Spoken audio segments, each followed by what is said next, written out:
11ஆம் அதிகாரம். உபாகமம் புஸ்தகம் 11ஆம் அதிகாரத்தை திருப்பிக் கொள்ளுங்கள். இந்த ஆண்டினுடைய வாக்கு தத்தத்தை நீங்கள் மறந்துடக்கூடாது. என்ன வாக்கு தத்தம், என்ன விதமான ஆசீர்வாதம்? மலைகளின் ஆசீர்வாதம். ஆமேன் சொல்லுங்களேன். மலைகளின் ஆசீர்வாதம், குன்றுகளின் ஆசீர்வாதம், ஆறுகளின் ஆசீர்வாதம், ஏரிகளின் ஆசீர்வாதம், ஊற்றுகளின் ஆசீர்வாதம். ஆமேன் சொல்லுங்களேன். பயிர்களின் ஆசீர்வாதம், செடிகளின் ஆசீர்வாதம், மரங்களின் ஆசீர்வாதம். கை அசைச்சு ஒரு அல்லேலூயா. அப்போ இவ்வளோ பெரிய பிளஸ்ஸிங், இவ்வளோ பெரிய பிளஸ்ஸிங். அப்போனா என்னன்னா, ஆறுகளின் ஆசீர்வாதம். ஆறு வற்றி போச்சுன்னா ஏரி, ஏரி வற்றி போச்சுன்னா ஊற்று. அப்படின்னா என்ன பொருள்? இந்த ஆண்டு ஒன்று இல்லைன்னா ஒன்று உனக்கு கை கொடுக்கும். உன் பயணம் குறையவே குறையாது. அதனால தான் இந்த வருஷம் டிக்ளேர் பண்ணோம், இயர் ஆஃப் க்ரீன் லைட் அப்படின்னு சொல்லி. நேற்று இந்த வாக்கு தத்தத்தை எங்கள் பாசங்களுக்கு பிரசங்கம் பண்ணிவிட்டு யோவான் சொன்னவன் செய்தியும் சேர்த்து பேசினேன். Year of green light. நீ எப்படியா அப்படிலாம் பேர் வைக்கிறாங்க? நான் பேர் வைக்கல. இந்த 7 மணி நேரம் ஜெபம் பண்ணிக்கிட்டு இருந்தோம்ல, அப்படியே 7 மணி நேரம் ஆராய்ச்சிட்டு இருக்கக்குள்ளேயே பார்த்தா ஒரு பச்சை விளக்கு நல்லா அடிக்குது. அதனால் நான் பார்த்தேன். அப்போவே டிக்ளேர் பண்ண இயர் ஆஃப் க்ரீன் லைட் அப்படின்னு. தேவ சமூகத்தில் இருக்கக்குள்ள கர்த்தர் ரெட் லைட்டை காட்டினார்னா ஆபத்துன்னு அர்த்தம். க்ரீன் லைட்டை காட்டுறாருனா இந்த ஆண்டு உனக்கு பசுமை தான். உன் பயணம் நல்லா சூப்பராக இருக்கும், தடை இல்லை, நீ போய்கிட்டே இருக்கலாம். ஆமேன்னு சொல்லுங்களேன். சில இடத்துல பார்த்தீங்கன்னா ட்ரெயின் ரோட்டில் போட்டிருப்பாங்க, ரெட் லைட் போட்டிருப்பாங்க. ஏன்னா ஒரு ட்ரெயின் வரப்போதே நின்றுவான்னு. ஆனால் சில லைனை விட்டுருவாங்க, அது போய்கிட்டே இருக்கும். ஆமேன்னு சொல்லுங்களேன். இந்த வருஷம் உங்கள் லைனை தடுக்க யாராலையும் முடியாது. நீங்கள் அடித்து பிடிச்சி காட்டாத்து வெள்ளத்தை போல வேகமாக உங்கள் பயணம் ட்ராவல் இருக்க போகுது. அப்போனா நீங்கள் கையை தட்டி இந்த வாக்கு தத்தத்திற்கு உங்களுடைய அன்பை, கர்த்தர் கொடுத்திருக்கிற வார்த்தைக்காக நீங்கள் உங்களுடைய மகிழ்ச்சியை தெரிவிக்க வேண்டும். கை அசைச்சு ஹல்லேலூயா. அப்போது இந்த ஆண்டு பசுமையாகவும் இருக்கும், தடை இல்லாமல் நீங்கள் பயணம் பண்ணலாம். பிரச்சனை இல்லாமல் இருந்தாலே பாதி நாள் எக்ஸ்ட்ரா உயிரோடு வாழலாம். அப்போ இந்த ஆண்டு உங்களை கர்த்தர் கிராஸ் பண்ண யாருக்கும் அனுமதி கொடுக்க மாட்டார். வாசலை திறந்துட்டார், பச்சை விளக்கு எரிய ஆரம்பித்து விட்டது. உங்கள் பயணம் பசுமையாக இருக்க ஆரம்பிக்கும். ஓகே, இந்த வாக்கு தத்தங்கள் நிறைவேற என்ன செய்ய வேண்டும் என்று போன வாரம் படித்தோம். மறுபடியும் ஞாபகப்படுத்தி வேகமாய் சொல்லுகிறோம். உபாகமம் புஸ்தகம் 11ஆம் அதிகாரம். கர்த்தர் வாக்கு தத்தத்தை நிறைவேற்றுவார். ஆனால் நாம் என்ன செய்ய வேண்டும்? 11ஆம் அதிகாரம் 13லேருந்து படிக்க ஆரம்பிக்கலாம். நீங்கள் உங்கள் தேவனாகிய கர்த்தரிடத்தில் முழு இருதயத்தோடும் முழு ஆத்துமாவோடும் அன்பு கூர்ந்து அவரை சேவிக்கும்படி நான் இன்று உங்களுக்கு கற்பிக்கிறேன் கற்பனைகளுக்கு கீழ்ப்படிந்தால். அப்போது தேவன் என்ன விரும்புகிறார் அப்படின்னா, நீ முழு மனதோடு என்னிடத்தில் திரும்ப வேண்டும். ஆமேன்னு சொல்லுங்களேன். அப்போது உனக்கு க்ரீன் லைட்டு ஓகே. உன் மனசு 100க்கு 100 யார் பக்கம் வந்துடணும் அப்படின்னா கர்த்தர் பக்கம் வந்துடணும். உங்கள் லைஃப்பில் முதல் இடத்தை கர்த்தருக்கு கொடுத்துடணும். ஆமேன். ஃபஸ்ட்டு இடம், முதல் இடம் என் தேவனுக்கு. அதுதான் கர்த்தர் விரும்புகிறார். உனக்கு அத்தனை மலைகளின் ஆசீர்வாதம், உனக்கு குன்றுகளின் ஆசீர்வாதம், எல்லா பசுமையும் உனக்கு நான் கொடுத்துருவேன். எல்லாம் உனக்கு உண்டு. உன் பாதையில் ரெட் லைட்டே இல்லை, வேகமாக நீ பயணிக்கலாம், பசுமையாக இருக்கும். ஆனால் உன் இருதயம் என் பக்கம் வர வேண்டும். ஆண்டவர் விரும்புகிறது என்ன தெரியுமா? நீ என்னுடைய பிள்ளை, உன்னை பிளஸ் பண்ணுறது என்னுடைய பெரிய கடமை. ஆனால் நீ என் பக்கம் வந்து நின்று வேண்ட வேண்டும். போன வாரமும் இதை தியானித்தோம், ஞாபகப்படுத்துகிறோம். சொல்லுங்கள், முழு இருதயத்தோடு கர்த்தர் பக்கம் திரும்பி விட வேண்டும். 14ஆம் வசனம், உன் தானியத்தையும் உன் திராட்சரசத்தையும் எண்ணெயையும் சேர்க்கும்படிக்கு நான் ஏற்ற காலத்தில் உன் தேசத்தில் முன்மாரியை பின்மாரியையும் பெய்ய பண்ணி மிருக ஜீவன்களுக்காக உன் வெளியிலே புல் முளைக்கும்படி செய்வேன். நீ சாப்பிட்டு திருப்தி அடைவாய். ஆமேன்னு சொல்லுங்களேன். சாப்பிட்டு திருப்தி அடைவாய். திரும்ப சொல்லுங்களேன். அப்போது மழை பெய்யும், புல்லுகளெல்லாம் முளைக்கும், நம்முடைய ஆடு மாடுகள்லாம் நல்ல பயிர்களை சாப்பிடும். உன் பிள்ளைகளுக்கோ மிருக ஜீவன்களுக்கோ ஒரு குறையும் வராது. நீ திருப்தியாக இருப்ப. 16ஆம் வசனம் போட்டிருக்குது, உங்கள் இருதயம் வஞ்சிக்கப்படாமலும் நீ வழி விலகி போகாமலும். ஆமேன்னு சொல்லுங்களேன். அப்போ கர்த்தர் என்ன சொல்கிறாருன்னா, உன்னை திருப்தியாக நான் வைக்கக்கூட நீ வழி விலகி போயிடக்கூடாது. ஆமேன்னு சொல்லுங்களேன். திருப்தியாக ஒன்று வச்சுருக்கிறார். உங்கள் வீட்டையா உங்களுக்கு திருப்தியாக வச்சுருக்கிறாரு. எல்லாம் வாங்கிட்டு நீ வழி மாறி போனீங்கன்னா எப்படி இருக்கும் உங்களுக்கு? நம்ம தகப்பன் நம்மளை திருப்தியாக வச்சுருக்கிறார். நமக்கு ஒரு குறையும் வைக்கலை. ஒரு குறையில்லாமல் வச்சுருக்கிறாரு. எல்லாம் சாப்பிட்டுட்டு கொழுத்து போய் வழி வேலைக்கு போனால் என்ன நடக்கும்? 2 அடி விழுவோம். நம்ம வீட்டில் இருக்க ஆடு மாடு அடுத்த வயலில் மேய்ஞ்சு 2 இழுப்பு இழுத்து விட்டுருவான். அப்போ அந்த மாதிரி அடி வாங்க வேண்டிய நிலை ஏற்பட்டுரும். கர்த்தர் சொல்கிற காரியம் என்னென்னா, நான் உன்னை திருப்தியாக வைப்பேன், ஆனால் நீ வழி விலகி அந்நிய தெய்வத்தை கையெடுத்துடாத, வழி விலகி வேற ட்ராக்கில் போயிடாத. கையை உயர்த்தி ஆமேன்னு சொல்லுங்களேன். இப்போ கர்த்தர் கேட்குறதுல நியாயம் இருக்கா இல்லையா? நான் உன்னை பசுமையாக வைக்கிறேன், எல்லாம் சாப்பிடு, திருப்தி ஆயிரு, ஆனால் வழி விலகி போயிடாத. நீ முழு மனசோடு என்ன நம்பு, என்னோடு இரு. உபாகம் 8ஆம் அதிகாரத்தை திருப்பிக் கொள்ளுங்கள். அதுதான் பிரமாணம், வேற ஒரு பிரமாணமும் இல்லை. வாக்கு தத்துவம் ஈஸி, பிரமாணமும் ஈஸி. 8ஆம் அதிகாரம் உபாகமும் 11 படிக்கலாம். உன் தேவனாகிய கர்த்தரை மறவாதபடிக்கு. ஆமேன்னு சொல்லுங்களேன்.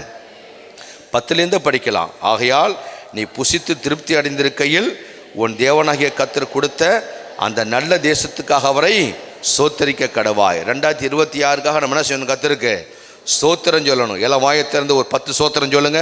ஸ்தோத்திரம் ஸ்தோத்திரம் ஸ்தோத்திரம் ஸ்தோத்திரம் ஸ்தோத்திரம் ஸ்தோத்திரம் ஸ்தோத்திரம். ஹல்லேலூயா. ஸ்தோத்திரம் சொல்லணும், ஸ்தோத்திரம் சொல்லணும். கர்த்தர் கொடுத்துருக்க நல்ல 2026க்காக ஸ்தோத்திரம். இன்றைக்கி காலையில் எத்தனை பேர் ஒரு 10 ஸ்தோத்திரமாக சொல்லியிருப்பீங்க வீட்டில்? இல்லை, நான் மனசார கேட்குறேன். நீங்கள் இப்போ எத்தனை பைபிள் படிச்சிங்கலாம் கேட்கல, எத்தனை பேர் ஒரு 10 ஸ்தோத்திரமாக சொல்லியிருப்பீங்க இன்றைக்கி மட்டும்? எங்கள் சாருடைய அம்மா சொல்லுவாங்க, அப்பா நான் காலையில் 1000 ஸ்தோத்திரம் சொல்லிடுவேன், 1000 ஸ்தோத்திர பலிகளை, ராவிக்கு 1000 ஸ்தோத்திரம் சொல்லிவிடுவேன். எனக்கே ஆச்சரியமாக இருக்கும். வயசான காலத்தில் 95 வயசில் எங்கள் அம்மா 3 வேளை 4 வேளை ப்ரேயர் பண்ணுறாங்க. ப்ரேயர்லாம் எல்லோரும் பண்ண முடியாது, எல்லா வேலையும் செய்யலாம். ப்ரேயருங்கிறது தனி உலகம். அது வாயை திறந்து 10 ஸ்தோத்திரம் கூட சொல்லன்னா வாயை படைச்சவருக்கு எப்படி இருக்கும்? அது எப்படி இருக்கும்? ரொம்ப கஷ்டமாக இருக்கும். ஒரு 100 ஸ்தோத்திரமாவது காலையில் சொல்லிடணும். 10 ஸ்தோத்திரமாச்சு நான் சொன்னங்கிறவங்க கையை உயர்த்தி ஒரு ஆமேன்னு சொல்லுங்களேன். நான் சொல்லலை, ஆண்டவர் சொல்கிற வாக்குத்தத்தம் அப்படி தான். உன் கர்த்தரை 10 போடுப்பில்ல டக்குன்னு. ஆகையால் நீ சேர்ந்து படிக்க, நீ புசித்து திருப்தி அடைந்திருக்கையில் உன் தேவனாகிய கர்த்தர் உனக்கு கொடுத்த அந்த நல்ல தேசத்துக்காக அவருக்கு ஸ்தோத்தரிக்க கடவாய். கர்த்தர் சொல்கிறது அதுதான்.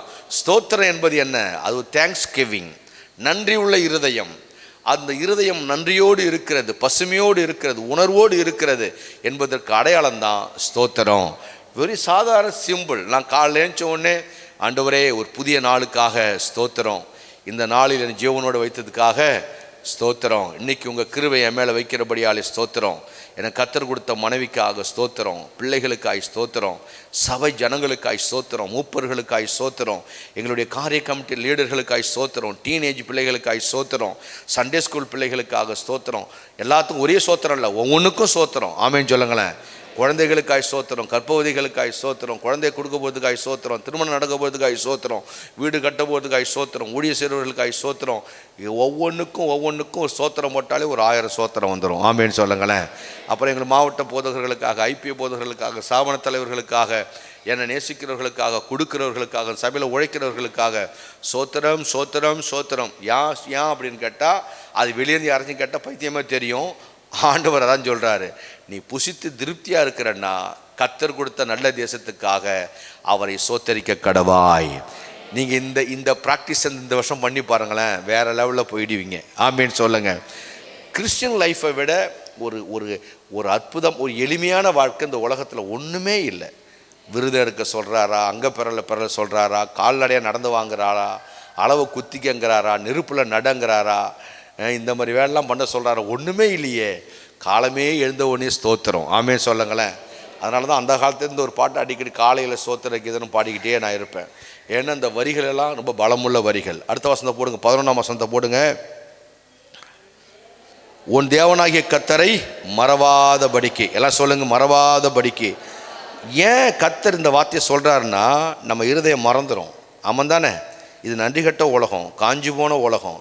அப்படியே மறந்துடும். சாப்பிட்டா அந்த சாப்பாட்டை மறந்துடும், அடுத்த சாப்பாட்டுக்கு தான் இயங்குமே தவிர சாப்பிட்டதுக்கு நன்றியாகவும் இருக்காது, நன்றியும் சொல்லாது. நம்ம அப்படி செய்வோம் தான். கர்த்தரை மறவாதபடிக்கு இன்று உனக்கு விதிக்கிற அவருடைய கற்பனைகளையும் நியாயங்களையும் கட்டளைகளையும் கை கொள்ளாமல் போகும்படிக்கு எச்சரிக்கையாயிரு. நீ புசித்து திருப்தியாகி நல்ல வீடுகளை கட்டி அவைகளில் குடியிருக்கும் பொழுது உன் ஆடு மாடுகள் திரட்சியாகி உனக்கு வெள்ளியும் பொன்னும் பெருகி உனக்கு உண்டானவைகள் எல்லாம் வர்த்திக்க பண்ணும்போது உன் இருதயம் மேட்டுமை அடையாமலும். ஆமேன்னு சொல்லுங்களேன். வெள்ளி பொண்ணு காசு பணம் டிராக்டரு வய நிலம் மூட்டையாக டிராக்டரில் வண்டியெல்லாம் ஏறும் இறங்கும் எல்லாம் செய்யும். ஆனால் பக்கத்தில் ஆளை விட நீ நல்லா மேன்மையாக இருப்ப. அப்போது மனசில் என்ன வந்துடக்கூடாதுன்னா மேட்டிமை வந்துடக்கூடாது. கத்தர் லிஃப்ட் பண்ண நம்ம தாழ்மைப்படணுமே தவிர மேட்டிமை வந்துச்சிட்டாலே உனக்கு எதிரி அவர் ஆகிடுவார். பக்கத்தில் கையை பிடிச்சி கத்தர் உயர்த்த நீ தாழ்மையாக இருக்கணும். ஹல்லேலூயா. ரொம்ப ஈஸியான சூத்திரம் இது, ரொம்ப ஈஸி. ஆனால் நம்ம மனசு இருக்க நம்ம சொன்னால் கேட்காது. நம்ம மனசு நம்ம யார் சொன்னாலும் கேட்காது. அது ஒரு பாணியில் இழுத்துட்டு போகும். மனசுக்கு பெருமை ரொம்ப பிடிக்கும், மனசுக்கு மேட்டிமை ரொம்ப பிடிக்கும். ஆனால் இந்த வசனத்தை வச்சு அதை அடக்கணும். ஆமேன்னு சொல்லுங்களேன். தாவீது சொல்கிறார்ல, என் ஆத்துமாவே நீ ஏன் கலங்குகிறாய், என் ஆத்துமாவே நீ மேன்மை பாராட்டாதே, ஆத்துமாவே நீ பெருமை கொள்ளாதே, இது எனக்கு என் கர்த்தர் கொடுத்தது. அப்படி சொல்லிகிட்டே இருந்துட்டோம்னா கிருபை பெருகி கொண்டே இருக்கும். கர்த்தர் திரளான கிருபை உங்கள் மேலே ஊற்றுவார். நேற்று சனிக்கிழமை சாயங்காலம் ஒரு தியானத்தை பண்ணோம். திரளான கிருபையை ஊற்றுவார். யாருக்கு அந்த கிருபையை ஊற்றுவார்னா தாழ்மையாக இருக்கிறவர்களுக்கு அப்படின்னு நேற்றுக்கு தியானிச்சோம். அந்த வார்த்தையை படிச்சுட்டு வாங்க. அப்போது உன் இருதயம் மேட்டுமை அடையாமலும் உன்னை அடிமைத்தன வீடாகி எகிப்திலிருந்து புறப்பட பண்ணினவரும் பின் நாட்களில் உனக்கு நன்மை செய்யும் பொருட்டு உன்னை சிறுமைப்படுத்தி உன்னை சோதித்து கொள்ளிவாய் சர்ப்பங்களும் தேள்களும் தண்ணீரில்லாத வறட்சியும் உள்ள பயங்கரமான பெரிய வனாந்தர வழியாய் உன்னை அழைத்து வந்தவரும் உனக்காக பாறையான கண்மலையிலிருந்து தண்ணீரை புறப்பட பண்ணினவரும் உன் பிதாக்கள் அறியாத மன்னாவினால் வனாந்தரத்திலே உன்னை போஷித்து வருத்தமான உன் தேவனாகிய வந்தவருமான உன் தேவனாகிய கர்த்தரை நீ மறவாமல். இங்கே இந்த வார்த்தை அடிக்கடி வருது பாருங்கள், மறவாமலும். ஏன் வருது தெரியுமா? ஆண்டவருக்கு தெரியும் என் ஜனங்கள் மறந்து விடுவார்கள்னு. அதனால தான் மறவாமலும் மனவாரம். திருவிருந்தில் கூட என்னை நினைவு கூறும்படி இது செய்யுங்கள் என்றார். இதை வாங்கி புசியுங்கள், உங்களுக்காக பிக்கப்படுகிற என்னுடைய சரீரம். சில சபைகளில் வாரம் திருவிருந்து எடுப்பாங்க, சில சபைகளில் இரவு ஜபத்தும் திருவிருந்து எடுப்பாங்க. ஏன்னா அதை டெய்லி எடுக்கலாம். ஏன்னா நம்ம ஆள் சிலுவையை மறந்துடுவான்னு தெரிஞ்சுக்கிட்டு தான் ஆண்டவர் ஒரு பிரமாணத்தை வச்சார், இந்த கம்யூனிட்டி சர்வீஸ்னு பந்தியை வச்சார். ஆமேன்னு சொல்லுங்களேன். ஏன்னா நம்ம மக்களுடைய இருதயம் என்னென்னா மறந்துடுவாங்க, சுத்தமாக மறந்துடுவாங்க. இயல்பாக ஒரு மனுஷனுடைய இருதயத்தினுடைய பக்குவம் என்ன தெரியுமா? இருதயத்தினுடைய அடையாளம் என்ன தெரியுமா? அது ஒரு ஸ்டாண்டர்டாக இருக்கவே இருக்காது. எத்தனை பேர் என்னோட ஆமான்னு சொல்கிறீங்க? இது நம்மளை படைச்ச கர்த்தருக்கே தெரியும். அதனால தான் சொல்கிறாரு, உன் தேவனாகிய கர்த்தரை நீ மறவாமலும். ஆமேன்னு சொல்லுங்களேன். இதில் நமக்கு எதாவது கஷ்டம் இருக்கா? கர்த்தரை மறக்காமல் வாழணும். இதெல்லாம் கஷ்டம் இருக்கா? கர்த்தரை மறக்காமல் வாழணும் அப்படின்னா காலையில் ஏஞ்சி ஸ்தோத்திரம் சொல்லணும். ஒரு ஜீவனை கர்த்தர் கொடுத்துருக்கிறாரே. ஆமேன்னு சொல்லுங்களேன். ஆகவே நீங்கள் அந்த மறக்கக்கூடாது. அப்போது கர்த்தரை மறந்துட்டோம் அப்படின்னா எல்லாமே நமக்கு லாக் ஆகிடுவோம். படிச்சுட்டு வாங்க, 17 போடுங்க. என் சாமர்த்தியமும் என் கையின் பலனும் இந்த ஐஸ்வர்யத்தை எனக்கு சம்பாதித்தது என்று நீ உன் இருதயத்தில் சொல்லி கொள்ளாமலும் இருக்க எச்சரிக்கையாயிரு. அப்போ எச்சரிக்கை பண்ணுறாருன்னா என் சாமர்த்தியம். ஆமேன்னு சொல்லுங்களேன். என் சாமர்த்தியம், என்னுடைய கையின் பலன். இன்றைக்கி நான் நல்லா இருக்கிறேன்னா என் சாமர்த்தியங்க, நான் ஒண்டியாக உழைச்சி தான் அந்த அளவுக்கு முன்னேறணும்னு சொல்லக்கூடாது. இது கர்த்தர்னு சொல்லணும். 18ஆம் வசனம், உன் தேவனாகிய கர்த்தரை நீ நினைப்பாயாக. ஆமேன்னு சொல்லுங்களேன். அவரே உன் பிதாக்களுக்கு ஆணையிட்டு கொடுத்த தம்முடைய உடன்படிக்கையை உறுதிப்படுத்தும்படி இந்நாளில் உனக்கு உண்டாயிருக்கிறது போல ஐஸ்வர்யத்தை சம்பாதிப்பதற்கான பலனை உனக்கு கொடுக்கிறவர். ஆமேன்னு சொல்லுங்களேன். ஐஸ்வர்யத்தை கர்த்தர் கொடுக்கறதல்ல, அதை சம்பாதிக்கக்கூடிய பலனை கர்த்தர் கொடுக்கிறார். ஹல்லேலூயா. ஐஸ்வர்யத்தை கர்த்தர் இருந்தால் ஒரு 10,000 வச்சுக்கணும், அவர் கொடுக்க மாட்டார். அந்த 10,000 கொண்டு வரக்கூடிய மென்டல் அந்த ஃபிட்னஸை கர்த்தர் கொடுப்பார், மைண்டை கொடுப்பார், ஃபிசிக்கல் ஃபிட்னஸை கர்த்தர் கொடுப்பார். இது ரெண்டும் தான் கர்த்தர் கொடுப்பார். புரிஞ்சுங்க, மென்டல் ஃபிட்னஸையும் ஃபிசிக்கல் ஃபிட்னஸையும் கொடுக்குறது யார்? கர்த்தர். நல்ல ஒரு ஆரோக்கியமான மனநிலையையும் ஆரோக்கியமான உடலையும் கொடுக்கிறவர் கர்த்தர். இதை வச்சு நீ ஐஸ்வர்யத்தை சம்பாரிச்சிக்கணும். சோம்பேறிக்கு இல்லை. நீதிமொழிகளை படித்து பாருங்கள். சோம்பேறியுடைய வயலில் காஞ்சோரி செடிகள் படர்ந்து கிடக்கும் என்று சொல்லுகிறார். சோம்பேறி பகுதி கட்டுவான். சோம்பேறி கீழ் மூளை இப்படி ஆடுற மாதிரி கது ஆரம் ஆடிக்கொண்டே இருப்பான். சோம்பேறி தான் வேட்டையாடியதை புசிக்க முடியாது அவனால். ஏன்னா அவனே சம்பாரித்து தான் அவன் சாப்பிட மாட்டான், தூங்கிடுவான், படுத்து சரக்கு அடித்து தூங்கிடுவான். அவன் சோற ஊரே சாப்பிடும், அவன் தான் சோம்பேறி. ஆனால் கர்த்தர் கொடுக்க சொல்கிறது எல்லாம் உனக்கு பலனை கொடுப்பேன். அப்போ எல்லா பலனையும் பெற்றுக்கொள்ளுங்க. ஆனால் கர்த்தரை மறக்காமல் இருங்க. கையை அசைச்சு ஒரு ஆமேன்னு சொல்லுங்க பார்க்கலாம். கையை அசைச்சு உயர்த்தி ஒரு அல்லேலூயா. இந்த ஆண்டு வாக்கு தத்தம் கர்த்தர் சபைக்கு கொடுத்த வாக்கு தத்தம், எனக்கு கொடுத்த வாக்கு தத்தம், உங்களுக்கு கொடுத்த வாக்கு தத்தம். உங்கள் வீட்டை டெஸ்ட் பண்ணி பாருங்கள். உங்களுக்கு ஒரு வாய்ப்பு என்னென்னா, வாரந்தோறும் நீங்கள் சாட்சி சொல்லணும். சின்ன சின்ன விஷயங்களுக்கெல்லாம் சாட்சி சொல்லணும். 5 ரூபா ஆசீர்வாதத்திற்கும் 10 ரூபா ஆசீர்வாதத்திற்கும் நீங்கள் சாட்சி சொல்லணும். சாட்சி என்பது கடவுளை உயர்த்தி பிடிக்கிற காரியம், கடவுளை மகிமைப்படுத்துகிற காரியம். நீங்கள் உங்களை ஒரு நாளும் மறைத்து கொள்ளவே கூடாது. ஆகவே இந்த பிரமாணம் என்பது என்ன? தாழ்மை. ஆமென் என்று சொல்லுங்களேன். மக்கள் எளிமையாக இருக்க வேண்டும் என்பதற்காக தான். உயர்வு வரும், ஆனால் நீ எப்படி இருக்க வேண்டும்? எளிமையாக இருக்க வேண்டும். நம்முடைய கடவுள் அகிலத்தை படைத்தவர், ஆனால் எளிமையாய் இந்த பூமியில் பிறந்த கடவுள் அவர். மிக எளிமையாய் பிறந்த கடவுள் அவர். எனக்கு சில செய்திகள் பிடிக்காத விஷயம் என்னென்னா, இன்றைக்கி பல இடங்களில் நிறைய நான் செய்திகள்லாம் கேட்குறேன். சபை எதை நோக்கி போய்கொண்டு இருக்கிறது, குடும்பம் எதை நோக்கி போய்கொண்டு இருக்குது என்பது சபை நடத்துகிறவர்களுக்கும் தெரியல, குடும்பம் நடத்துகிறவர்களுக்கும் அது என்னன்னு தெரியல. என்னென்னா, சபையில் கர்த்தருடைய வல்லமையை பேசுகிறார்கள், கர்த்தருடைய வாழ்க்கையை பேசுவதில்லை. சபையில் கர்த்தருடைய வார்த்தையை பேசுகிறார்கள், சபையில் கர்த்தருடைய வாழ்க்கையை பேசுவதில்லை. கர்த்தருடைய வாழ்க்கை என்பது ரொம்ப எளிமையான ஒன்று. ஆமேன்னு சொல்லுங்களேன். டைரக்ஷனை முதல்ல பார்க்கணும். இப்போ நான் சர்ச்சு பாஸ்டர், இந்த சபை ஜனங்க எதை நோக்கி டைரக்ஷனில் போகிறாங்கங்கிற அந்த தெளிவு எனக்கு இருக்கணும். நீங்கள் ஒரு சபையினுடைய குடும்ப தலைவர் தலைவி, உங்களுக்கு உங்கள் குடும்ப டைரக்ஷன் எதை நோக்கி போய் கொண்டு இருக்கிறது அப்படின்னு உங்களுக்கு தெரிந்திருக்க வேண்டும். ஆமேன்னு சொல்லுங்களேன். அப்போது பைபிள் நமக்கு எதை டைரக்ஷன் பண்ணுது அப்படின்னா, அகில உலக கடவுள் இந்த பூமியில் மனித அவதாரம் எடுத்து பிறந்திருக்கிறார். அப்போ ரொம்ப சிம்பிள். அப்போ ஆவியில் எளிமை என்பது நம்ம ஒவ்வொருவருக்குள்ளே இருக்க வேண்டும். அதுதான் உயர்வுக்கான அஸ்திபாரம். மத்தேயு புத்தகம் 5ஆம் அதிகாரத்தை படித்து பார்க்கும் பொழுது, மலை பிரசங்கத்தில் ஆண்டவர் இயேசு பிரசங்கம் பண்ணுகிறார், ஜனங்களுக்கு சீஷர்களுக்கு பண்ணுகிறார். என்ன சொல்லி பிரசங்கம் பண்ணுகிறார் பாருங்க. மத்தேயு 5ஆம் அதிகாரம் 1 முதல் 3 வசனம். யாராவது மைக்கில் படிங்க டக்குன்னு. திரளான ஜனங்களை கண்டு மலை ஏறினார். உட்கார்ந்த பொழுது சீஷர்கள் வருகிறார்கள். வாயை திறந்து சொன்னது என்னவென்றால், இதை யாருக்கு சொன்னார் தெரியுமா? சீஷர்களுக்கு சொன்னார். கையை உயர்த்தி ஆமேன்னு சொல்லுங்களேன். ஒரு தேவ பிள்ளைகளுடைய அடையாளம் என்ன என்பதை இயேசு சொல்றாரு. நீ ஆவியில் எளிமை உள்ளவனாய் இருக்க வேண்டும், ஆவியில் எளிமை உள்ளவனாய் இருக்க வேண்டும். ஆவியில் எளிமை உள்ளவர்கள் பாக்கியவான்கள், பரலோக ராஜ்யமே அவங்களுக்கு தான். கையை உயர்த்தி ஆமேன்னு சொல்லுங்களேன். பரலோக ராஜ்யத்துக்கு நீ சொந்தக்காரனாக மாறணும் அப்படின்னா, இந்த பூமியில் பரலோகத்தை அனுபவிக்கணும்னா உன் லைஃப்பை நீ ஆவியில் எளிமையாய் மாறிவிடு. எளிமை என்பது ஏழ்மை அல்ல. என்ன கவனிச்சிங்க?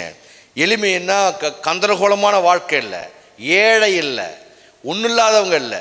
எளிமை என்பது அது ஒரு ஆவியின் கனி. அது நீதிமொழிகளில் ஞானி சொல்லுவார், ஒன்றுமில்லாதிருந்தும் தன்னை செல்வந்தனாக பாராட்டுகிறவனும் உண்டு, தனக்கு எல்லாம் இருந்தும் தன்னை எளிமையாக தாழ்மையாக தரித்திரனாக காட்டுகிறவனும் உண்டு. அப்போ ஒன்றும் இல்லாமல் இருந்தும் சும்மா பந்தா பண்ணுறாங்கல்ல, அது அது அது கிறிஸ்துவ வாழ்க்கை அல்ல. ஒரு கிறிஸ்துவ பிள்ளைகளுடைய அடையாளம் என்ன தெரியுமா? எளிமை. ஆமேன்னு சொல்லுங்களேன். அப்போ எளிமை என்பது கந்த துணி அல்ல, எளிமை என்பது ஏழை அல்ல. தாவீது அடிக்கடி ஒரு வார்த்தையை சொல்லுவார். 40ஆம் சங்கீதத்தில் 70ஆம் சங்கீதத்தில், ஆண்டவரே நான் சிறுமையும் எளிமையுமானவன் பாரு. வசந்த படிச்சு பாரு, நான் சிறுமையும். அப்பன்னா தாவீது எளிமையானவனா? எத்தனை ஆடு அவன் வீட்டில், அவன் அப்பனுக்கு எத்தனை பிள்ளை, அவங்க அண்ணன் தம்பிலாம் இராணுவத்தில் இருக்கிறான், பெரிய குடும்பம். ஆமேன்னு சொல்லுங்களேன். அவனுக்கு வசதி வாய்ப்பு இருக்குது, எல்லாம் இருக்குது அவனுக்கு. அவன் கையில் ஆடு மாடுங்கிற சொத்து கர்த்தர் கொடுத்துருக்கிறாரு. ஆனால் கர்த்தர்ட்ட எப்படி ஜெபம் பண்ணுறாரு? நானோ சிறுமையும் எளிமையுமானவன், கர்த்தரோ என் மேல் நிலைவாய் இருக்கிறார். அப்போ தேவ சமூகத்தில் நான் சிறுமையும் எளிமையுமானவன். உங்கள் சிந்தையில் ஒரு விஷயத்தை கர்த்தர் பேசும்படி என்னை பாரப்படுத்துகிறார். சிந்தையில் நான் எளிமையானவன் என்கின்ற எண்ணம் நமக்கு வர வேண்டும். எளிமையானவன் என்று சொன்னால் ஏழை அல்ல, மற்றவனோட நீ குறைவானவன் அல்ல, எனக்கு எல்லாம் உண்டு ஆனால் நான் எளிமையானவன். கை அசைச்சு ஒரு அல்லேலூயா. எனக்கு எல்லாம் உண்டு, என்னிடத்தில் பெருமை இல்லை, என்னிடத்தில் பவர் இருக்கிறது, அங்கீகாரம் இருக்கிறது, படிப்பு இருக்கிறது, உத்தியோகம் இருக்கிறது, ஆரோக்கியமான உடல்நலம் இருக்கிறது. நான் என்ன உனக்கு சலைச்ச வேணான்னு ஊரில் பேசுவாங்க. ஆனால் பைபிள் அப்படி பேசக்கூடாது. நீ எளிமையாகவே இரு. கையை நல்லா அசைச்சு ஆமேன்னு சொல்லுங்களேன். நீங்கள் எளிமையாக இருப்பது தான் ஒரு தேவ பிள்ளை என்கின்ற அங்கீகாரம், அடையாளம். நீ எளிமையாக இருக்க இருக்க கர்த்தர் உங்களையும் உங்கள் பிள்ளைகளையும் உங்கள் குடும்பத்தையும் கர்த்தர் உயர்த்தி கொண்டே இருப்பார். நான் சிறுமையும் எளிமையுமானவன், கர்த்தரோ என் மேல் நினைவாய் இருக்கிறார். தேவரீர் என் துணையும் என்னை விடுவிக்கிறவருமாய் இருக்கிறீர் தேவனே அப்படிங்கிறார். ஒவ்வொரு முறையும் 70ஆம் சங்கீதத்தை படித்து பாருங்கள், 5ஆம் வசனம், அங்கேயும் அதே வசனம் இருக்கிறது. நானோ சிறுமையும் எளிமையுமானவன். திரும்ப இப்போ இந்த வார்த்தையை தாவீது அடிக்கடி நீங்கள் டிக்ஷனரியில் போய் சிறுமையும் எளிமையுமானவன் அப்படின்னு டைப் பண்ணிங்கன்னா நிறையா வரும். இது போல் மொபைலில் உங்களோட கண்காணஸில் பார்த்தீங்கன்னா நானோ சிறுமையும் எளிமையுமானவன். அப்போது பார்க்குறோம், அப்போ தாவீது சிறுமையானவனா? கோலியாத்தை ஒரே போலில் போட்டு தூக்குனால அவன் பெரிய சவால், உலக வரலாறு அது. அடியாம்பார்னா இந்த பைபிள்லேருந்து அப்போ அடிக்கிறான். அவன் ஆள் பவர்ஃபுல்லான ஆள், அவன் பவர்ஃபுல்லான ஆள். ஆனால் எப்படி இருக்கிறான்? நானோ சிறுமையும் எளிமையுமான. அதனால் சிறுமையும் எளிமையுமானவன் அப்படின்னு சொல்கிறாரு. தாவீது பராக்கிரமம் பண்ணுவார், யுத்தம் பண்ணுவார், சிங்கத்தை கிழிப்பார், கரடியை கிழிப்பார், கோலியாத்தை போட்டு தள்ளுறாரு. ஆனால் அவ்வளோ பெரிய பவர்ஃபுல் ஆள் சவுலுக்கு முன்னாடி தாழ்மையாக இருக்கிறார். ஆமேன்னு சொல்லுங்களேன். ஏன் தெரியுமா? அவன் இருதயத்தில் பெருமை என்பதே இல்லை. பவுல் சொல்லுவார், நான் சிறுக வேண்டும், கர்த்தர் பெருக வேண்டும். அப்போது தேவ பிள்ளைங்க மைண்டில் நீங்கள் நல்லா இருக்கணும். வீடுகளை கட்டணும், பிள்ளைகளை பெருக்கணும், நல்ல பிள்ளைங்க படிக்கணும், உயர்ந்த லெவலுக்கு உங்கள் பிள்ளைகள்லாம் வருவாங்க, பெரிய பெரிய அதிகாரியாக வருவாங்க, உங்களுக்கு பொருளாதார பஞ்சம் இருக்காது, பசுமையை கர்த்தர் கொடுப்பார். ஆனால் இருதயம் மட்டும் நானோ சிறுமையும் எளிமையுமானவன். அதான் அந்த வாக்கு தத்துவத்தோட அடுத்த பக்கம், உன் இருதயத்தையும் கர்த்தரை மறக்காத, பெருமை பாராட்டாத. அப்படின்னா எப்போ நம்ம லைஃப்பை நம்ம சிம்பிளாக்கி கொள்ளுகிறோமோ அப்பெல்லாம் தேவனுடைய கிருபை நமக்கு பெருகும். அப்பெல்லாம் நமக்கு மனித தயவுகள் உண்டாகும். சில வேளை ரொம்ப டயர்டாக இருப்பாங்க. அப்போ ஒரு வேலையை கொடுப்பாங்க, நீங்கள் செஞ்சு பாருங்கள். முடியாதுன்னு யார்ட்டையும் சொல்லாதீங்க. இயன்றவரை நீங்கள் உங்களை இயல்பாக வைத்து கொள்ளுங்கள். இயன்றவரை நீங்கள் எளிமையாக இருங்கள், தாழ்மையாக இருங்கள். கடவுளுடைய பிரசன்னத்தை நீங்கள் அனுபவிப்பீங்க. சிலர் எதிர்த்து பேசுவாங்க, சிலர் முரட்டாட்டம் பண்ணுவாங்க, சிலர் புறங்கூறுவாங்க. அதை கேட்டுக்குங்க, அதை ஃபாலோ பண்ணாதீங்க. அவங்க லைஃப்பில் நிறைய ஓட்டைகள் இருக்கும். யார் ஒருவர் எதிர்மறையாய் பேசுகிறார்களோ நீங்கள் செக் பண்ணி பாருங்கள். நான் 96லேருந்து மைக்கு பிடிச்சி ஜனங்களுக்கு பேசிக்கிட்டு இருக்கிறேன். பல சபைகளை பார்க்குறேன், ஊழியர்களை பார்க்குறேன். யார் ஒருவன் குறைகளை பேசிக்கொண்டு, குற்றங்களை பண்ணிக்கொண்டு, எப்போ பார்த்தாலும் அந்த இழிவானவைகளை பேசிக்கொண்டு, இல்லாததை பேசிக்கொண்டு, அந்த சின்ன சின்ன காரியங்களையெல்லாம் பெருசு பேர்த்து கொண்டு இருக்கிறார்களோ அவங்க வாழ்க்கையில் நிறைய ஓட்டைகள் இருக்கும். அந்த ஓட்டை வழியாக கிருபைகள்லாம் போயிடும். அவங்க டென்ஷனாகவே இருப்பாங்க, நிம்மதி இல்லாமல் இருப்பாங்க. ஆனால் யார் ஒருவர் எளிமையாக தாழ்மையாக இருக்கிறார்களோ அவங்க மேலே கிருபை தங்கி கொண்டு இருக்கும். கையை உயர்த்தி ஒரு அல்லேலூயா. அப்போ தாவீது சொல்லுகிற நோக்கம் என்ன அப்படின்னா, எளிமை, தாழ்மை. இன்று இயேசு கிறிஸ்துவனுடைய வல்லமையை விட இயேசு கிறிஸ்துவனுடைய கேரக்டர் ரொம்ப முக்கியம். ஜீசஸ் எங்கேயாவது அதிரடி காட்டியிருக்கிறாரா? ஆலயத்தில் மட்டும் இந்த விற்கிறவர்களை பார்த்து ஒரு முறை சாட்டையால் அடித்து விரட்ட ஆரம்பித்தார். ஆகவே வல்லமை, விடுதலை, அபிஷேகம் பெற்றுக்கொள், கர்த்தர் வருகிறான். கர்த்தரவனை விட எளிமையை போதிக்கிறன்னு வசந்த நல்லா கேளுங்க. ஆமேன்னு சொல்லுங்களேன். அப்போ எளிமை என்பது தான் இந்த வாக்கு தத்தத்தை நமக்கு முளைக்க விடுவதற்கான உரம், நீர். அதுதான் எளிமையாக இருக்க இருக்க கடவுள் நமக்கு வாழ்க்கையில் பயங்கரமாக நம்மளை லிஃப்ட் பண்ணிக்கிட்டே இருப்பார். அப்போ கடவுள் ஓய்வு நாளை நமக்கு படைத்திருக்கிறார். ஓய்வு நாள் எதற்காக நம்ம கர்த்தர் படைச்சாரு? வாரத்தில் 7 நாள், 6 நாளும் உன்னுடைய வேலையை செய்யலாம். உனக்கு ஃப்ரீடம். என் தூதர்கள் உன்னோட வருவாங்க. நான் உன்னோட வருவேன். சூரியன் உனக்கு, சந்திரன் உனக்கு, காற்று உனக்கு, தண்ணீர் உனக்கு, இயற்கையெல்லாம் உனக்கு சப்போர்ட் பண்ணும். ஆனால் 7வது நாளுங்கிற ஓய்வு நாளை கர்த்தர் ஏன் படைச்சா தெரியுமா? அங்கே நீ எளிமையாக இருக்கிறியா, தாழ்மையாக இருக்கிறியா, கீழ்ப்படுகிறியா என் உபதேசத்துக்குன்னு பரிசோதிக்கவும் உன்னை எளிமைப்படுத்தவும் தான் கர்த்தர் இந்த ஓய்வு நாளையே உண்டாக்கினார். ஆமேன்னு சொல்லுங்களேன். நீங்கள் படிங்க, யாத்திராகமம் புஸ்தகம் 35ஆம் அதிகாரம் 2ஆம் வசனத்தை படித்து பார்த்தீங்கன்னா, எல்லாம் சேர்ந்து படிங்க. நீங்கள் 6 நாள் வேலை செய்ய வேண்டும். எல்லாம் சொல்லுங்க, எல்லாம் சேர்ந்து சொல்லுங்க. இப்போ சொல்றது கர்த்தர் சொல்றாரு, 7ஆம் நாளோ உங்களுக்கு பசுத்த நாளாய் இருப்பதாக. இப்போ கர்த்தர் சொல்லிட்டாரு. இப்போ வாக்குத்தத்தத்தை எல்லாம் கேட்டோம்ல, கேட்டுட்டு இதை கீழ்ப்படியறதில்ல. 7ஆம் நாளோ அது நீ வேலை செய்கிற நாள், அது பரிசுத்த நாள். ஆமேன்னு சொல்லுங்களேன். இதை ஒருத்தன் கேட்குறான், கீழ்ப்படுகிறான், கேட்குறான் அப்படின்னா அவன் எளிமையானவன். இந்த வார்த்தைக்கு ஒருத்தன் கீழ்ப்படுகிறான் அப்படின்னா எளிமையானவன். எளிமை என்றால் பிரைஸ் லார்ட் பாஸ்டர் இவன் இல்லை, இவன் பயங்கர டுபாக்கூர், ஏமாத்துக்காரன். அப்படியே பிரைஸ் லார்ட் சிஸ்டர் இவன் இல்லை, பார்க்கறதுக்கு அப்படியே அந்த நகையெல்லாம் கைட்டிட்டு வெள்ளை சட்டை இவன் இல்லை. கேரக்டர், அதாவது அது அது அது ஒரு அது ஒரு ஆக்டிங். அது சொல்லுங்க பார்க்க, அது ஒரு ஆக்டிங். ஆனால் இது ஆக்டிவிட்டீஸ், இது செயல்முறை. இந்த ஆக்டிங்லாம் நீங்கள் நம்பக்கூடாது. பைபிள் ஆக்டிங்கை நம்பாது. இந்த ஆக்டிங் உலகம் நம்பும், ஒருத்தனை ஏமாற்றலாம் ஆக்டிங் பண்ணி. ஆனால் ஆக்டிவிட்டீஸை கர்த்தர் பார்ப்பார். கையை உயர்த்தி எத்தனை பேர் ஆமாங்கிறீங்க? ஆக்டிவிட்டீஸை கர்த்தர் பார்ப்பார். இப்போ படிங்க, 6 நாள் வேலை செய்ய வேண்டும், 7ஆம் நாளோ உங்களுக்கு பசுத்த நாளாய் இருப்பதாக. அது கர்த்தருக்கென்று ஓய்ந்திருக்கும் ஓய்வு நாள். அதில் வேலை செய்கிறவன் எவனும் கொன்னுறாங்கிறார் ஆண்டவர். ஏன் தெரியுமா? இவ்வளவு சொல்லி நீ துணிகரமாக ஒரு வேலை பார்க்கறான், அவனை போட்டு தள்ளிடு அப்படின்னா அவன் செத்தவனுக்கு சமம். அவன் செத்தவனுக்கு சமம். ஏன்னா உன்கிட்ட உன் எளிமை இல்லை. எளிமையாயிரு. ஆமேன்னு சொல்லுங்களேன். எளிமையாயிரு. எளிமைக்கு பைபிள் ஒரு வசனம் சொல்லுவார். ஒரு பையனுக்கு ஒரு அப்பாவுக்கு 2 பிள்ளை. ஒரு வேலையை விடுறாரு பெரியவங்கிட்ட. பெரியவன் சொல்கிறான், நான் போக முடியாதுப்பா அப்படிங்கிறான். நீங்கள் புதிய ஏற்பாட்டை படித்து பாருங்கள். சின்னவன் சொல்கிறார், நீ போடான்னு. போகிறேன் தந்தையேங்கிறான். 2 பேரில் யார் நல்லவன்னா? போகிறங்கிறான்ல, அவன் தான் நல்லவன். ஆனால் போகிறேன்னு அப்பாட்ட சொல்லிட்டு போகாமல் டிமிக்கி கொடுத்துட்டான். போக முடியாதுன்னு சொன்னான் பாருங்க. அவன் மனசாட்சியில் குத்தப்பட்டு, அப்பா சொல்லிட்டாரு, கோவத்தில் போவாடே சொல்லிட்டோம் அப்படின்னு அவன் தோட்ட வேலைக்கு போயிட்டான்னு பைபிள் எழுதியிருக்கு. அப்போ யார் நல்லவன் தெரியுமா? போகிறேன்னு என்று ஆக்ட் பண்ணான்ல அவன் இல்லை, ஆக்டிவிட்டீஸில் போனான் பாரு, அவன் தான் நல்லவன். என்ன கவனிக்கணும்? இப்போ தாழ்மை எதுக்கு? ஓய்வு நாள் எதுக்கு தெரியுமா?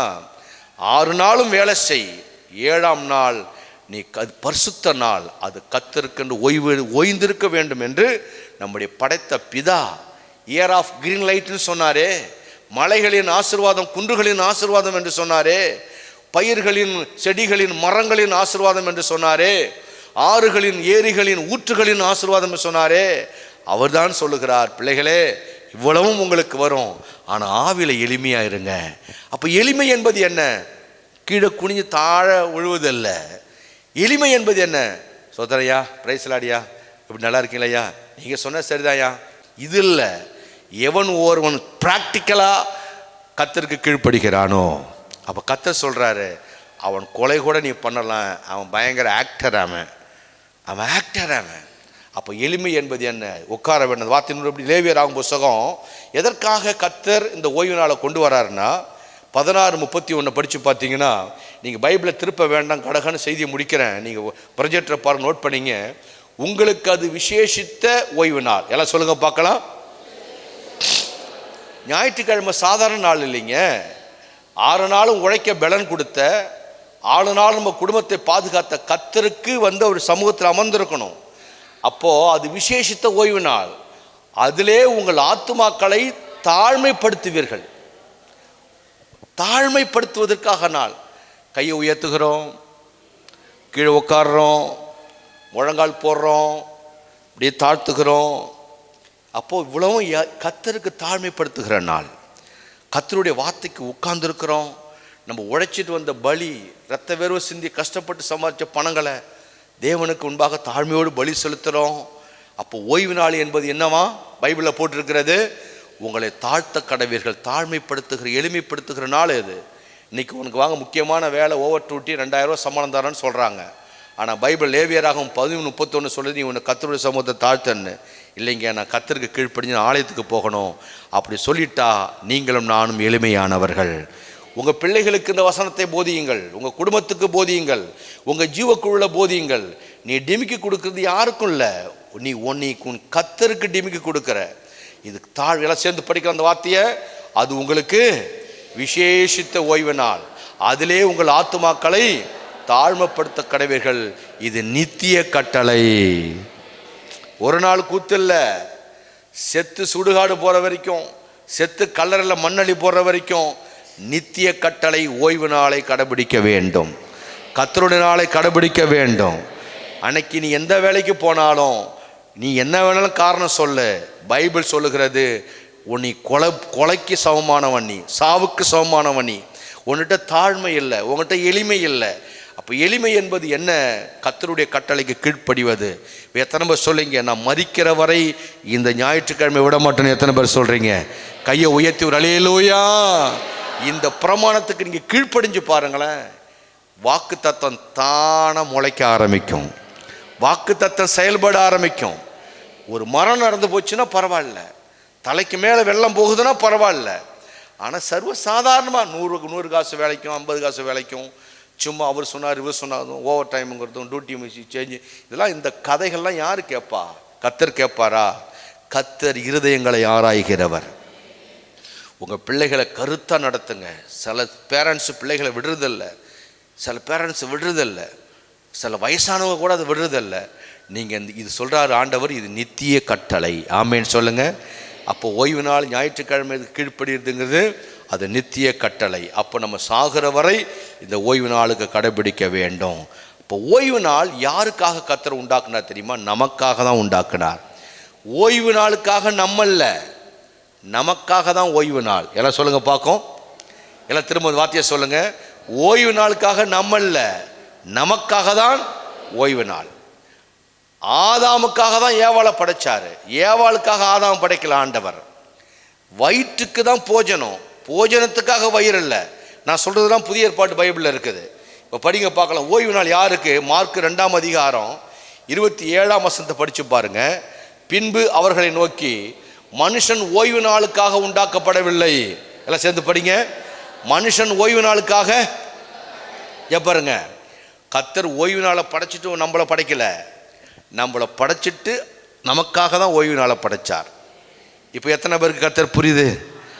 என் பிள்ளைய ஆலயத்தில் கொண்டு வந்து அவனை நான் செதுக்கணும், அவனை தாழ்மைப்படுத்தணும், அவனை என் சாயலில் மாற்றணும். இந்த பூமியில் பெருமை பிடிச்சவன் இருக்கிறான், திமிரு பிடிச்சவன் இருக்கிறான், துராகிரதம் இருக்கிறான், அடங்காதவன் இருக்கிறான், பரிதானம் வாங்குறவன் இருக்கிறான், குடும்பங்களை கெடுக்கிறவன் இருக்கிறான்.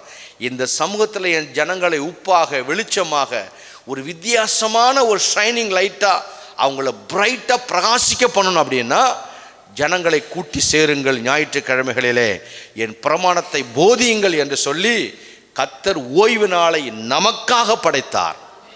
இப்போ நெஞ்சு மேலே கை வச்சு சொல்லுங்க, எனக்காக தான் அந்த ஓய்வு நாளை படைத்தார். அது எங்கே போட்டிருக்குது? மார்க் புஸ்தகம் 2:27 போட்டிருக்கா இல்லையா?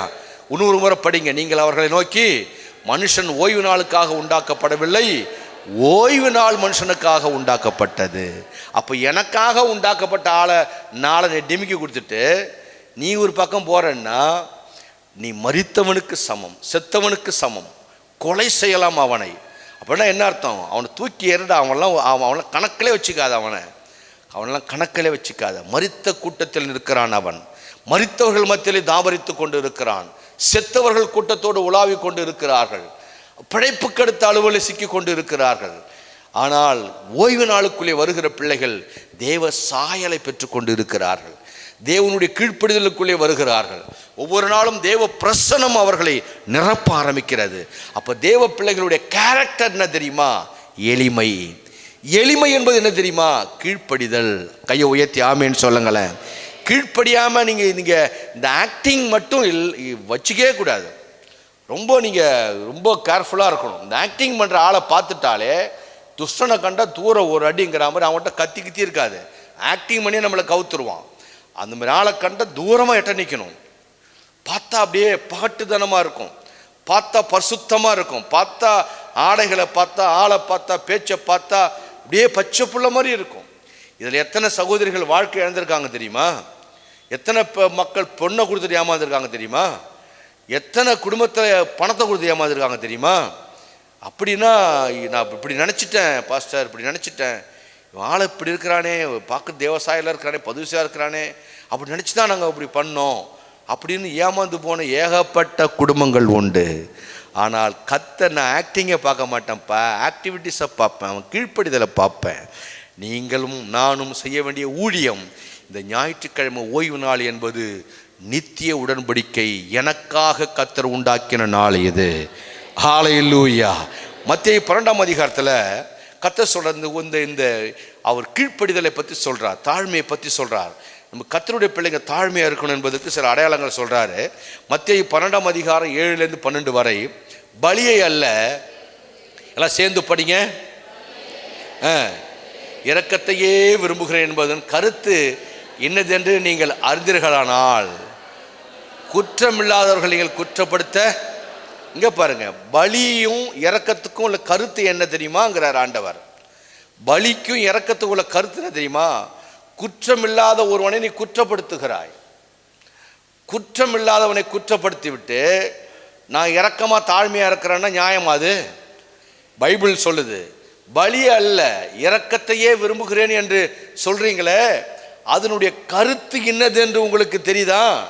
இப்ப நான் சொல்றேன், கவனிங்கிறார். இயேசு சொல்றாரு, குற்றமில்லாதவர்களை நீங்கள் குற்றப்படுத்த மாட்டீர்கள், குற்றப்படுத்த மாட்டீர்கள். குற்றம் இல்லாதவனை குற்றப்படுத்தி விட்டு நான் தாழ்மையா இருக்கிறேன் என்பது பலி அல்ல, அது தெய்வீகமும் இல்லை. அடுத்த வசனத்தை போடுங்க, 12 வரைக்கும். மனுஷகுமாரன் ஓய்வு நாளுக்கும் ஆண்டவராய் இருக்கிறார் என்றார். மனுஷகுமாரன் ஓய்வு நாளுக்கு மட்டும் ஆண்டவர் அல்ல, ஓய்வு நாள் டெய்லியும் அவர் தான் ஆண்டவர், ஓய்வு நாளுக்கும் அவர் தான் ஆண்டவர். கையை உயர்த்தி ஆமேன்னு சொல்லுங்களேன். அப்போ கரெக்டாக அந்த பைபிள் வரி கரெக்டாக காட்டுத பாருங்க நமக்கு. ஓய்வு நாளுக்கும் அவர் ஆண்டவர். அப்போனா என்ன ஆண்டவர்னு கேட்டால், எல்லா நாளும் அவர் தான் ஆண்டவர், ஓய்வு நாளுக்கும் அவர் தான் ஆண்டவர். அவர் இவ்விடம் விட்டு போய் அவர்களுடைய ஜெப ஆலயத்தில் பிரவேசித்தார். அங்கே சூம்பின கையுடைய மனுஷன் ஒருவன் இருந்தான். அப்பொழுது அவர் மேல் குற்றம் சாட்டும்படிக்கு ஓய்வு நாளில் சுத்தமாக்குகிறது நியாயமோ என்று கேட்டார்கள். ஓய்வு நாளில் இந்த வேலைலாம் பார்க்கக்கூடாதுங்க. கையை கண்ணை மூணுமா, ஆராய்ச்சமா, சோத்திரம் சொன்னோமா, பணி சொந்தம் போயிடணும். இன்னைக்கு இந்த வேலைலாம் பார்க்கக்கூடாதுங்கிறது இப்போ இந்த பழைய பிரமாணம். அதை ஆண்டவர் உடைக்கிறாரு பாருங்க. அதற்கு இயேசு சொல்றாரு, உங்களில் எந்த மனுஷனாகிலும் ஒரு ஆடு இருந்து, எல்லாம் சொல்லுங்க, உன் வீட்டில் ஒரு ஆடு இருக்கு, ஒரு ஆடு இருந்து அது ஓய்வு நாள் குழியில் விழுந்து விட்டால் அதை பிடித்து தூக்கிவிட மாட்டானோங்கிறார். இப்போ நீங்கள் சர்ச்சுக்கு வரீங்க, இதெல்லாம் பைபிளில் எழுதியிருக்கு பாருங்க. ஒரு மாடு குழியில் விழுந்து கத்திரி கிடக்கு, ஒரு ஆடு, சைக்கிளை நிப்பாட்டி பைக்கை நிப்பாட்டி அது ஹெல்ப் பண்ணாமல் பண்ணக்கூடாதா? இல்லை சர்ச்சுக்கு டைம் ஆயிடுச்சு, செத்தா சாகட்டும்னா அதை நான் விரும்பலைங்கிறார் ஆண்டவர். அதான் பலி அல்ல, இரக்கத்தை விரும்புகிறேன். இரக்கம் காட்ட வேண்டும். நம்முடைய ஆண்டவர் இரக்கம் காட்டுகிற பிதா அவர். ஒரு தேவ பிள்ளை தாழ்மையாக இருக்கிறான் அப்படின்னா அவனுக்கு என்ன கேரக்டர், என்ன சுபாவம் இருக்கணும்னா இரக்கம் உள்ள சுபாவம் இருக்க வேண்டுமா? இரக்கம். எல்லாம் ஆமேன்னு சொல்லுங்களேன். விமர்சனம் பண்ணக்கூடாது யாரையும், குற்றப்படுத்தக்கூடாது யாரையும், அதுவும் குற்றமற்றவர்களை குற்றப்படுத்தக்கூடாது. ஆனால் அது தூக்கிவிட மாட்டானோ. 12ஆம் வசனம், ஆட்டை பார்க்கிலும் மனுஷன் எவ்வளவோ விஷித்தவனாக இருக்கிறான், ஆதலால் ஓய்வு நாளிலே நன்மை செய்வது நியாயம்தான் என்று சொன்னார். அப்போ ஓய்வு நாள் என்பது பாரம்பரியம் அல்ல, அது நன்மை செய்கிற நாள். ஓய்வு நாளில் நீ வர, ஒருத்தர் விபத்தாய் கீழே விழுந்துட்டான், அடிபட்டுட்டான், டைம் ஆயிடுச்சு ஆராதனைக்கு, அவனை அப்படியே போட்டு வருவது நியாயம் அல்ல. அவனுக்கு சிறு உதவி செய்து விட்டு வா. அப்போ கர்த்தர் இரக்கத்தை நாடுகிறார். இதுதான் கேரக்டர். ஆமேன்னு சொல்லுங்களேன். இதுதான் கேரக்டர். அப்போ ஆக்டிவிட்டீஸில் கர்த்தர் எதை பார்க்குறாரு அப்படின்னா, நான் ரொம்ப தாழ்மையான ஆளுங்க, நான் எதுவுமே செய்ய மாட்டேன் அப்படின்னா அது இல்லை. நீ இரக்கமுள்ள பிதாவின் பிள்ளைகள், இரக்கமுள்ள இயேசுனுடைய பிள்ளைகள், நீங்களும் நானும் இரக்கம் காண்பித்து கொண்டு இருக்க வேண்டும். சில இடங்களில் நீங்கள் தாழ்மையாக போகும் பொழுது சிலர் நினச்சிக்குவாங்க, அப்படி நினச்சிக்குவாங்கன்னா இவங்களுக்கு நம்மளை விட்டால் வழி இல்லை போல நினச்சிக்குவாங்க. அது அப்படி அல்ல, அது தெய்வீக கேரக்டர். அது சிலருக்கு புரிஞ்சுக்க தெரியாது.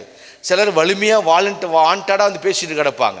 அவங்க நினச்சிக்குவாங்க அவங்களுக்கு வேறு வழியில் போட்டிருக்கணும். அப்படியே இல்லை, அது தெய்வீக கேரக்டர். அது நீங்கள் உங்கள் கேரக்டரை யாருக்காகவும் மாற்றிக்கொள்ளக்கூடாது.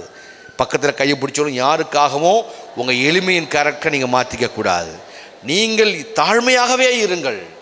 நீங்கள் தாழ்மையாகவே இருங்கள். நீங்கள் இரக்கம் செய்து கொண்டே இருங்கள். நீங்கள் விட்டு கொடுத்து போங்கள். சில வேளையில் சில பேரிட்டு நீங்கள் தோர்த்து போங்கள். சிலருக்கு நன்மை செஞ்சு உங்களை எதிரடியாக பேசுவாங்க, தோத்து போங்க. இதை பார்க்குற பிதா வெளியரங்கமாய் உங்களை உயர்த்தி கொண்டு இருப்பார். எதிரிக்கு நீங்கள் கொடுக்குற சவுக்கடினா தெரியுமா? எதிரிக்கு எப்படி தெரியுமா நீங்கள் பாடம் புகட்டணும்?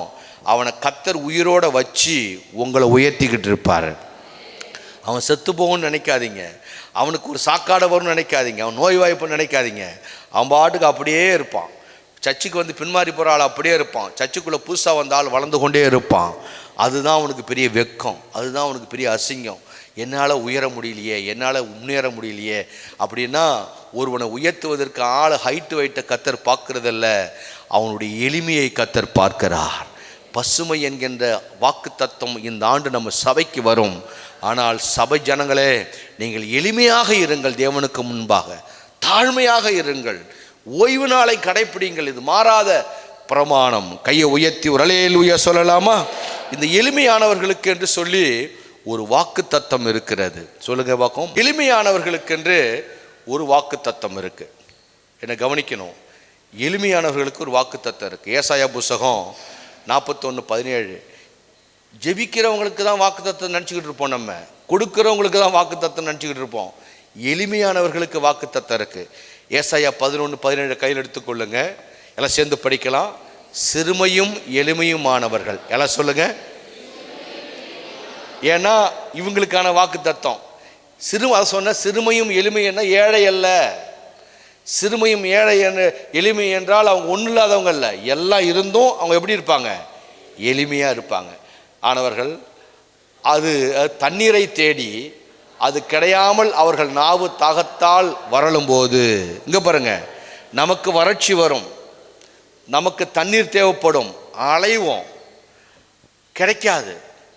அப்போ நம்ம மனசு சொல்லணும், யாருக்கும் ஒரு தீங்கு செய்யலை, எல்லாருக்கும் நன்மை தான் செஞ்சேன், நான் இப்படி வறண்டு போயிருக்கிறேனே, கஷ்டப்படுறேனே ஆண்டவரே அப்படின்னு கத்தும்போது மாளும்போது கர்த்தராகிய நான் அவர்களுக்கு செவி கொடுப்பேன். இது சாதாரண வாக்கு தத்தம் இல்லை. நான் அவர்களுக்கு செவி கொடுத்து இஸ்ரவேலின் தேவனாகிய நான் அவர்களை கைவிடாதிருப்பேன். நான் கேட்குறேன், நீங்கள் எளிமையாக தாழ்மையாக இருந்துட்டீங்கன்னா செவி கொடுப்பேன், கைவிடாதிருப்பேன். இதை விட உங்களுக்கு என்னங்க வாக்கு தத்தம் வேணும்? இதை விட உங்களுக்கு என்ன வாக்கு தத்தம் வேணும்? எளிமையாக, சிறுமையும் எளிமையாமா இது இருக்கிறதுனால நீங்கள் முட்டாள் அல்ல, நீங்கள் அறிவில்லாதவர்கள் அல்ல. சிலர் உங்ககிட்ட பேசுவாங்க, பேசும்பொழுது எல்லாத்தையும் கேட்கலாம், உங்கள் ஆவிக்கே தெரியும் அவங்க நிறைய பொய் பேசுகிறாங்க, தப்பு பேசுகிறாங்க தெரியும். நீங்கள் உடனே அவங்கள கிராஸ் பண்ணி நீங்கள் அவங்கள நீ ஏன் அப்படி பேசுகிறேன்னு கேட்காதீங்க. அப்படியா அப்படி சொல்லிட்டு கடந்து போயிடுங்க. இது எளிமை. இது இல்லைங்க, நான் டக்குன்னு யாராவது டக்குன்னு பேசிடுவேன் அப்படி பழக்கப்பட்டோன்னா பழக்கத்தை மாற்றிடுங்க, கேரக்டரை மாற்றுங்க, எளிமையை மாறிடுங்க. கர்த்தருடைய பிள்ளைங்க கர்த்தருடைய சாயலில் மாறிடுங்க. கர்த்தருடைய பிள்ளைங்க கர்த்தருடைய குணத்தின் கர்த்தரை போல மாறிடுங்க. இயேசுநாதர் ஊழியம் செஞ்சுக்கிட்டு இருக்கிறாரு. அப்போ சீஷர்கள் சொல்கிறாங்க, ஆண்டவரே நம்ம கூட்டத்தில் சேராத ஒருத்தன் உங்கள் நாமத்தை உச்சரித்து அங்கே பாருங்க கூட்டம் நடத்துகிறான் அப்படிங்கிறார். புதிய ஏற்பாடு படிங்க, நான் சொல்கிறது அப்படியே உள்ள லாட்டாக இருக்குது. ஆண்டவரே நம்ம கூட்டத்தில் சேர மாட்டான், உங்கள் பேரை சொல்லி ஏசுன்னு உங்கள் பேரை சொல்லி உங்ககிட்டயே வராத ஒருத்தன் உங்கள் பேரை சொல்லி அங்கே பாருங்கள் ஜெபம் நடத்துகிறான் அப்படிங்கிறாங்க சீஷர்கள்லாம். அப்போ இயேசு சொன்னார், அவனும் என் நாமத்தானே சொல்கிறான், சொல்லிட்டு போகிறான் போ அப்படின்னார். அப்போ எவ்வளோ பெரிய பெருந்தன்மை இது! கையை உயர்த்தி ஆமேன்னு சொல்லுங்களேன். சொல்லிட்டு போகிறான் போ, சொல்லிட்டு போகிறான் போ. எளிமையாக இருங்க, தாழ்மையாக இருங்க, விட வேண்டாம். தாழ்மையாக இருங்க, எளிமையாக இருங்க. அந்த கேரக்டரை கர்த்தர் பார்ப்பார். ஆனால் அந்த கேரக்டர் உங்களுக்குள்ளே வந்துடக்கூடாதுன்னா சாத்தானும் உலகமும் மாமிசமும் தூண்டும். மீசம் முறுக்கணும், மசில்ஸை தூக்கணும், கண் நாக்க துருக்கணும், கட்டிக்கணும், டென்ஷன் ஆகணும், ஐயோ முட்டியிலடா சாமி அப்படி தத்தளிக்கணும். அதை பார்த்து சாத்தான் சிரிக்கணும், உன்னை டென்ஷன் பண்ணிட்டேன் பார்த்தியான்னு சொல்லி. அதுதான் அந்த பைபிள் வசனத்தை கர்த்தர் கொடுக்குறாரு. நீ சிறுமையும் எளிமையுமாயிரு, சிறுமையும் எளிமையுமாயிரு. ஒரு நாள் வரும், தண்ணீருக்கு நீ அலைவாய், தாகத்தால் வறண்டு போவாய், உலகமும் அலையும், நீங்களும் அலைவீங்க. ஆனால் அவங்களுக்கு நான் சப்போர்ட் பண்ண மாட்டேன். கர்த்தராகிய நான் அவர்களுக்கு செவி கொடுத்து இஸ்ரவேலின் தேவனாகிய நான் அவர்களை கைவிடாதிருப்பேன். நான் சொல்கிறேன், நீ கர்த்தருக்காக நில்லுங்க, கர்த்தர் உங்களை கைவிட மாட்டார். கர்த்தருக்காக நில்லுங்க, உங்கள் ஜெபத்துக்கு கர்த்தர் செவி கொடுப்பார். இந்த வருஷம் கர்த்தர் சொன்ன அந்த மலைகளின் ஆசீர்வாதங்களும், குன்றுகளின் ஆசீர்வாதங்களும், பயிர்களின், செடிகளின், மலைகளின் ஆசீர்வாதங்களும், ஆறுகளின், ஏரிகளின், ஊற்றுகளின் ஆசீர்வாதமும் நம்ம குடும்பங்களுக்கு அப்படியே நிறைவேறும். ஆனால் நீங்கள் மட்டும் கர்த்தருக்குள்ளே தாழ்மையாக இருங்க, கர்த்தர் நம்மளை ஹைலைட் பண்ண ஆரம்பிப்பார்.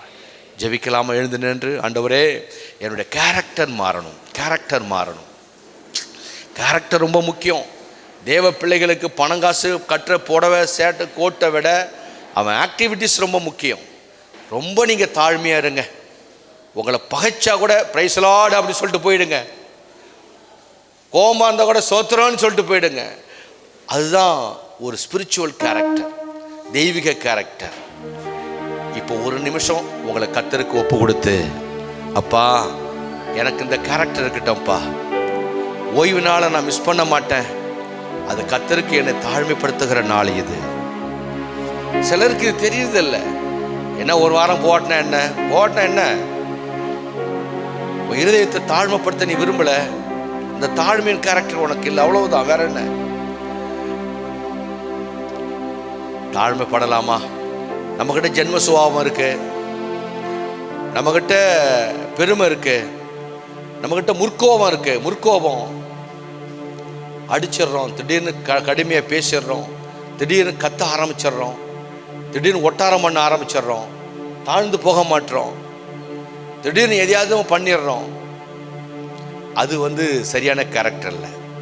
உங்களை நேசிக்கிறவர்கள் குறைய ஆரம்பிப்போம். எப்போ அந்த பொண்ணு சரியில்லாதவன், அந்த பையன் சரியில்லாதவன், உங்க முரட்டுத்தனமான ஆளுவன், அவன் கீழ்ப்படியே மாட்டாங்கிற பேரை நீங்கள் எடுத்துட்டீங்கன்னா திரும்பி மாற்றுறதுக்கு கஷ்டம். நீங்கள் என்ன பாருங்க, நீங்கள் என்ன பாருங்க, ஏதாவது சில வேலை யாரையாச்சும் பிரசங்கம் போனவங்களை கடுமையாக பேசிட்டா நானே அவங்களோட தாழ்மையாக ஆகிடுவேன். சின்ன பசங்கிட்ட கூட. ஏன் அப்படின்னா, சின்ன பசங்க பெரிய பசங்களாம் கற்றுட்ட கிடையாது, எல்லாரும் ஒரே பசங்க தான். ஆண்டவருக்கு இருதயத்தை பார்க்குற ஒரு ஆண்டவர். படித்தவன் படிக்காதவங்களாம் கிடையாது, கர்த்தருக்கு எல்லாரும் ஒன்று தான். முந்தினவர்கள் பிந்தினவர்கள்லாம் கர்த்தருக்கு, எல்லாம் கர்த்தருக்கு ஒன்று தான்.